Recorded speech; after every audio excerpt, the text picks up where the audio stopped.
La Argentina, o sea, todos nosotros, vivimos en un desestabilizador péndulo económico que también es político.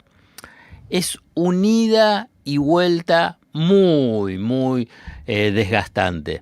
En términos sociales, puesto que una de las manifestaciones de ese péndulo son las recurrentes crisis que son económicas y también políticas y sociales. No hay pocos que nos preguntemos cómo salir de ese péndulo, que en última instancia es muy destructivo. Un sector del poder, y cuando, ya saben, ¿no? Cuando hablo del poder se trata del poder económico, que obviamente tiene diferentes ramificaciones, pero digo en términos globales, digamos, el poder mediático es parte del poder económico, o sea, los grandes medios de comunicación, las grandes empresas, locales, internacionales, las finanzas locales, internacionales. Digo que un sector de ese poder económico imagina que ese péndulo se puede terminar. Pero ¿cómo se puede terminar? No con un desarrollo, con un avance superador, porque péndulo significa, digamos, pongamos en forma muy esquemática dos extremos, va de un lado, va para el otro, digamos, peronismo, antiperonismo, economía abierta, economía cerrada, para decirlo en una forma muy esquemática. Quienes más o menos me siguen, o algunos que me siguen, estoy haciendo un programa en YouTube que se llama Modelo para Armar, que justamente es para tratar de buscar respuestas o indicios o pequeños aportes vinculados para pensar la Argentina por encima del péndulo. O sea, hacer un espacio superador del péndulo. Pero vuelvo y digo que el poder económico no lo piensa, o un sector del poder económico, o si querés la conducción política del poder económico, no lo piensa. Decir, bueno, pensemos la Argentina como un estadio superador de ese péndulo que es muy desgastante y muy destructivo. No para ese sector del poder económico, porque con cada una de las crisis logran fortalecerse, concentrar más capital, centralizar más capital en esa dinámica que para la mayoría es destructiva. ¿Qué es lo que imaginan, desean, trabajan, postulan para terminar con ese péndulo? Es eliminar uno de los extremos de ese péndulo. Y eliminar uno de esos lados que mueve la dinámica económica, política y social.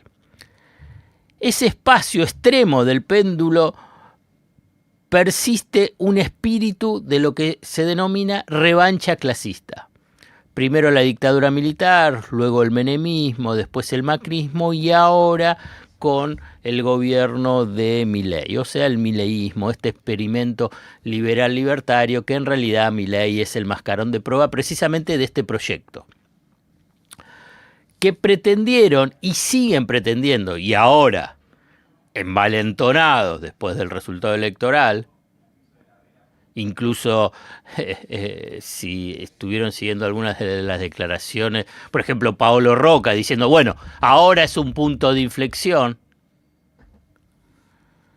siguen pretendiendo modificar de raíz el régimen social de acumulación, desarticulando la industrialización basada en la sustitución de importaciones o en todo caso la de un país relativamente con cierta autonomía teniendo en cuenta los avances tecnológicos en la actual fase del capitalismo.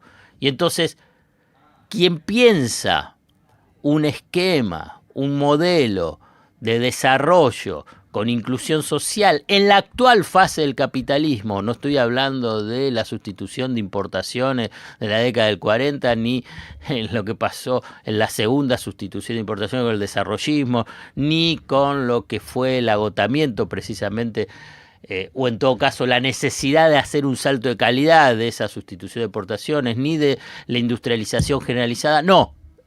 tratar de buscar una base tecnológica de innovación para insertarse en esta nueva fase del capitalismo global. Pero dice, no,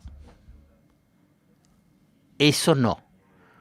Eso es lo que digo de modificar ese régimen social de acumulación, que quieren transformarlo de raíz. Ya vamos a llegar a la cuestión coyuntural y política, pero hay que dar este contexto.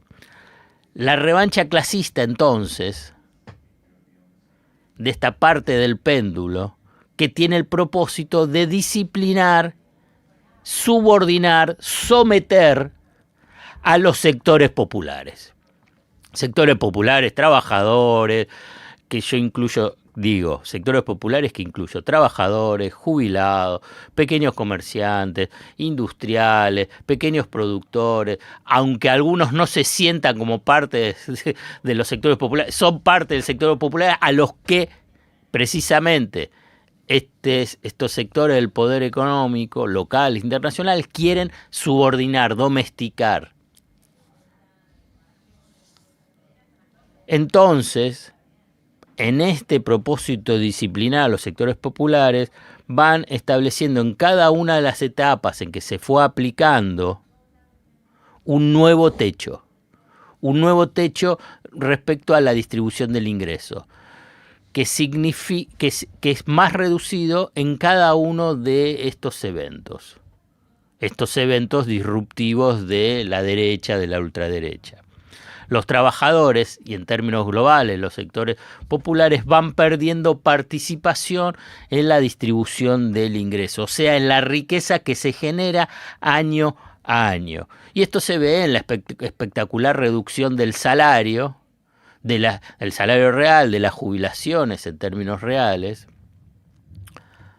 y en la restricción de las conquistas sociales y laborales obtenidas en las luchas a lo largo de décadas. Por ejemplo, ahora cuando se debate o se quiere impulsar la reforma laboral, que es disminuir derechos, tanto también para los de los trabajadores informales, porque dicen que esto es a favor de los trabajadores informales, es para tratar de, en última instancia, entre comillas, legalizar todas las condiciones de sobreexplotación que tiene el trabajador informal. Entonces, así es como se va avanzando la forma de esa transformación estructural que busca una parte del poder económico en este péndulo para decir, bueno, acá ya se terminó.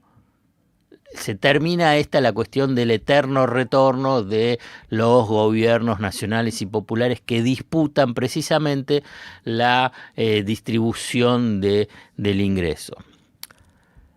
Pero la revancha clasista también tiene, y a nivel de exposición pública, la configuración de un odio mediático y social, violencia política en los medios y en las redes sociales, la estigmatización de diferentes colectivos de que piensan diferente, la persecución judicial y mediática a los opositores. Y aquí es donde empieza a aparecer en el análisis, es decir, pero ¿a quiénes? En este caso, al peronismo. Y también a sectores de izquierda. Pero fundamentalmente, y se identifica al peronismo. Es tan obvio y evidente, ahora voy a hacer una mención, pero lo voy a poner en términos globales. Acá no es una cuestión de buenos o malos, corruptos, no corruptos, legalidad, ilegalidad. Ahora bien, pero si los únicos que van presos o que tienen algún tipo de causa o son indagados o tienen que ir a justicia son peronistas y del otro lado no, claramente ahí hay algo que por lo menos en el sentido común te indica que un sector del poder económico, en última instancia, parte del poder judicial, responde a esta lógica que yo te estaba mencionando antes. No tiene, violenta el sentido común. Que no puede ser que solamente sean los peronistas, cuando del otro lado tenés también, y obviamente se conocen, decenas de casos de corrupción, decenas de irregularidades en el manejo de los recursos del Estado. Porque este triunfo electoral, que después hay que matizarlo, después lo vamos a analizar, de el proyecto liberal libertario, el de Milei,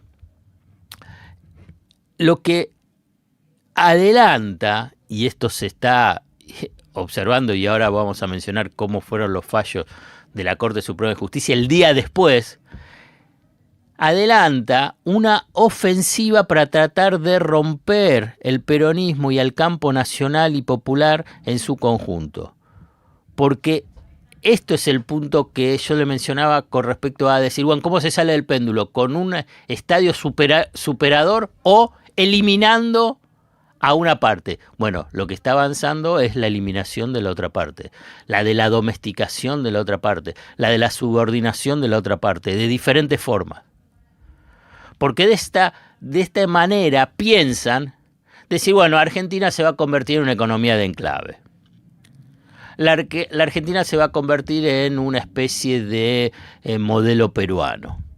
Argentina se va a convertir en un esquema político que sea de centro derecha y de derecha y que no haya discusión sobre cómo se distribuye el ingreso ni a nivel de lo que pueden ser conquistas sociales vinculadas con lo laboral y lo previsional. Fíjense este tema, como el día después, el 26 de octubre, la Corte Suprema de Justicia, que es un exceso mencionar que es una Corte Suprema de Justicia, digamos, la verdad es un hecho institucional vergonzoso estos 3 jueces que estén en la Corte Suprema de Justicia. ¿Qué hizo por un lado? Sobreselló a Mauricio Macri por el espionaje comprobado a los familiares de las víctimas del Ara San Juan. ¿Se dan cuenta la magnitud de esta decisión?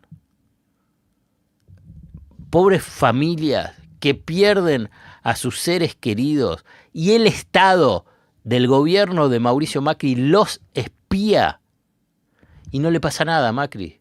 Al revés, le convalidan diciendo no, es por seguridad nacional. Familiares llorando a sus víctimas. Y esto estaba en riesgo la seguridad del presidente, del entonces presidente Macri. Parece que es una joda, pero no. La Suprema Corte de Justicia de estos 3 jueces lo sobresee. También, fíjese en el mismo momento, a Luis Caputo lo sobreseen por una causa penal, a Sturzenegger en una causa por abuso de autoridad y al propio Milei en otra causa penal. Y en ese mismo día, la Corte confirma la condena contra Martín Sabatella, presidente del Partido Nuevo Encuentro, por la aplicación de la ley de medios, rechaza 10 recursos que presentó Cristina Fernández de Kirchner y ese día también confirma 2 condenas contra Guillermo Moreno que incluyen no solo privación de la libertad, sino inhabilitación de por vida para ejercer cargos públicos. Entonces, la verdad, yo tuve y tengo discrepancias políticas, económicas, en análisis, en lo que fue su recorrido en la gestión pública, pero es un debate de política económica. Pero, ¿saben por qué fueron las condenas a Moreno? Que obviamente fueron impulsadas por el grupo Clarín. Antes te mencioné Techín, ahora te menciono Clarín. Al comienzo te hablaba de un sector del poder económico y la conducción política de ese poder económico, que precisamente son Clarín y Techín. Una de las condenas es porque Moreno en una asamblea de papel prensa y otra por lo que se llama cotillón anti-Clarín. El cotillón anti-Clarín era globos que decía Clarín miente, stickers decía que Clarín miente y que la distribuía. Y entonces, por esa razón, avanzó la causa en contra de Moreno, llega a la corte y Moreno es condenado y puede ir preso, porque hay que ver si le suman las 2 condenas que son de 2 años y medio, entonces puede ir preso y además no puede ejercer de por vida cargos públicos, por cotillón, por un globito. Y por el otro lado, Macri espía a familiares de víctimas de Lara y los sobresee. Bueno, esto es precisamente lo que yo antes mencionaba. Digo, estoy poniendo ejemplos de la actualidad para tratar de entender esos cambios estructurales que apuntan precisamente un sector del poder económico en relación a esta cuestión del péndulo.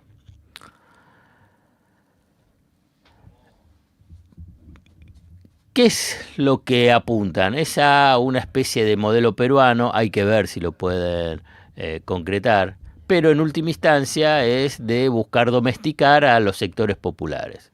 Domesticar que una parte de la expresión de esos sectores populares está dentro del peronismo y está dentro de hoy el peronismo, el kirchnerismo. Por eso enfatizan una y otra vez que el peronismo es inestabilidad. Y por eso hablaban, y con una estrategia efectiva, fue el famoso riesgo Cuca, previo a las elecciones. Entonces, es la forma de domesticar, por dos vías. Es que la sociedad se convenza que el peronismo es inestabilidad, y por otro lado, que el peronismo son todos que tienen que estar presos. Entonces, de esa forma, quiere eliminar una parte de esa disputa en lo que es el proyecto de país. Pero, acá para cerrar, y después vamos a seguir hablando, esta disputa, como enseña la larga historia política, económica y social de la Argentina, historia que reconoce, pero muchísimas expresiones y movilizaciones y movimientos de resistencia, está abierta.